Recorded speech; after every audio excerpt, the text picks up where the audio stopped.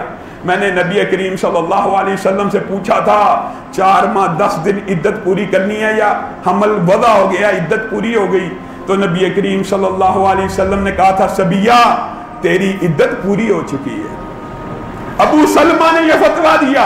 صحابہ 2 گروہوں میں بٹ گئے، آدھے ابو سلمہ کے پیچھے چل پڑے، آدھے عبداللہ ابن عباس کے پیچھے چل پڑے. آج کا معاشرہ ہوتا لڑائی جھگڑا ہی نہ پڑتا، تحقیق ہی نہ ہوتی، فتویٰ ڈھونڈا ہی نہ جاتا. اور یار آدھے عبداللہ ابن عباس کی مان لو، آدھے ابو سلمہ کی مان لو، لڑائی جھگڑا ختم کرو، معاشرے میں امن ہونا چاہیے، معاشرے میں فتنہ نہیں ہونا. فتنہ یہ ہے کہ غلط بات کے اوپر ڈٹ جایا جائے. عبداللہ ابن عباس نے کہا اللہ کی قسم جو میرے فتوے کو جانتا ہے، جس نے پہلے لیا وہ بھی سن لے، اور میری موت تک میرا فتویٰ یہ ہے کہ عبداللہ ابن عباس اپنے فتوے کو رد کرتا ہے اور محمد صلی اللہ علیہ وسلم کے فتوے کو جاری کرتا ہے. یہ صحابہ کا طرز عمل ہے. آپ اور میں ہم عجیب و غریب فتنوں کا شکار ہیں. ہمارے معاشرے میں بات آئی ہے تو کہہ دیتا ہوں ایک بہت بڑا فتنہ یہ بھی ہے، مولوی صاحب علامہ صاحب حدیث کو کیسے مانیں؟ کچھ حدیثیں ضعیف ہوتی ہیں، کچھ حدیثیں صحیح ہوتی ہیں، ہمیں تو مولویوں نے بھنسا دیا.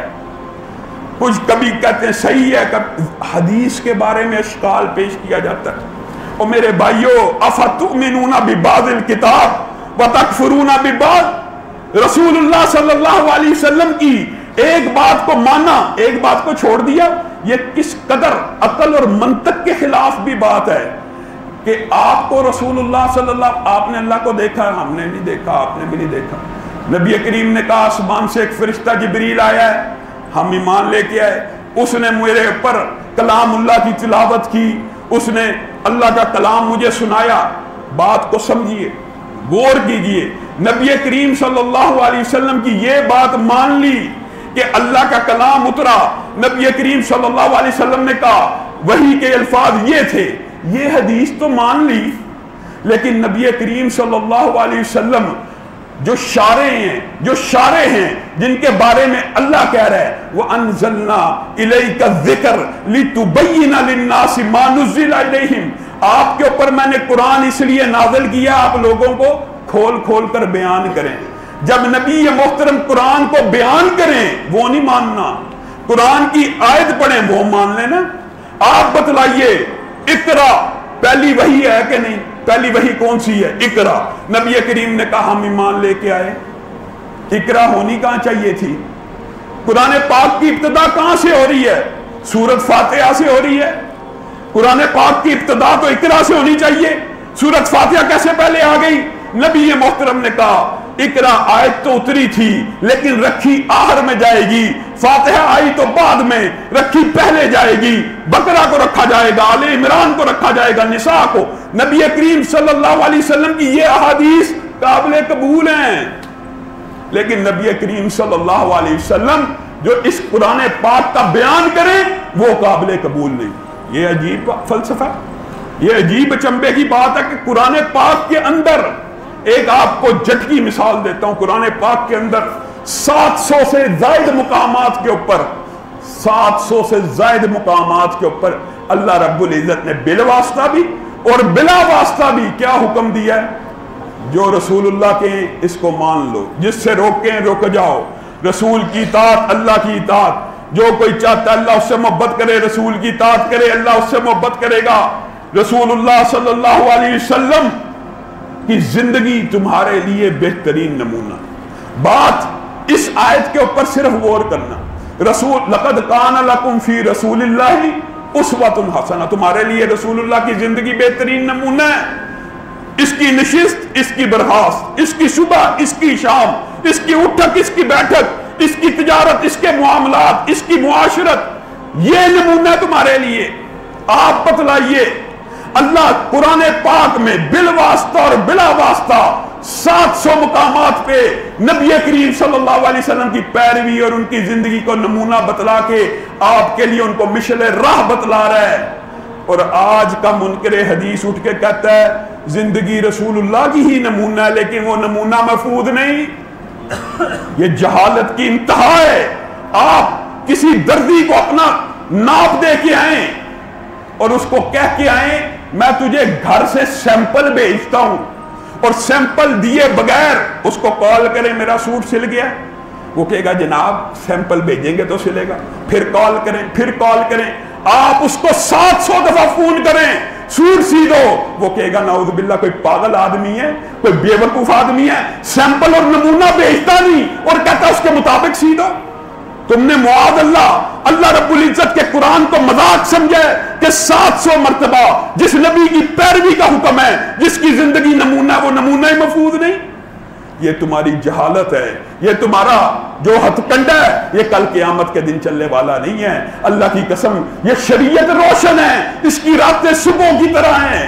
یہ نہیں ہو سکتا کہ رسول اللہ صلی اللہ علیہ وسلم کی زندگی کا کوئی امر، کوئی حکم پوشیدہ ہو جائے، حتیٰ کہ جن کے اوپر منکرین حدیث اعتراض کرتے ہیں ان حدیثوں کے اوپر غور کرو۔ رسول اللہ صلی اللہ علیہ وسلم نے تو طہارت کا طریقہ بھی بتلا دیا ہے، اس کے اوپر منکرین حدیث اعتراض کرتے ہیں، اور رسول اللہ صلی اللہ علیہ وسلم نے جماع کے بعد بیوی کے پاس جانے کے بعد نہانے کا طریقہ بھی بتلا دیا۔ پیچھے کیا رہ گیا؟ رسول اللہ صلی اللہ علیہ وسلم کی پوری زندگی محفوظ ہے، پوری کی پوری زندگی سیف ہے۔ ہمارے معاشرے کے اندر اللہ معاف کرے نیت نیک ہے جی، نیک نیتی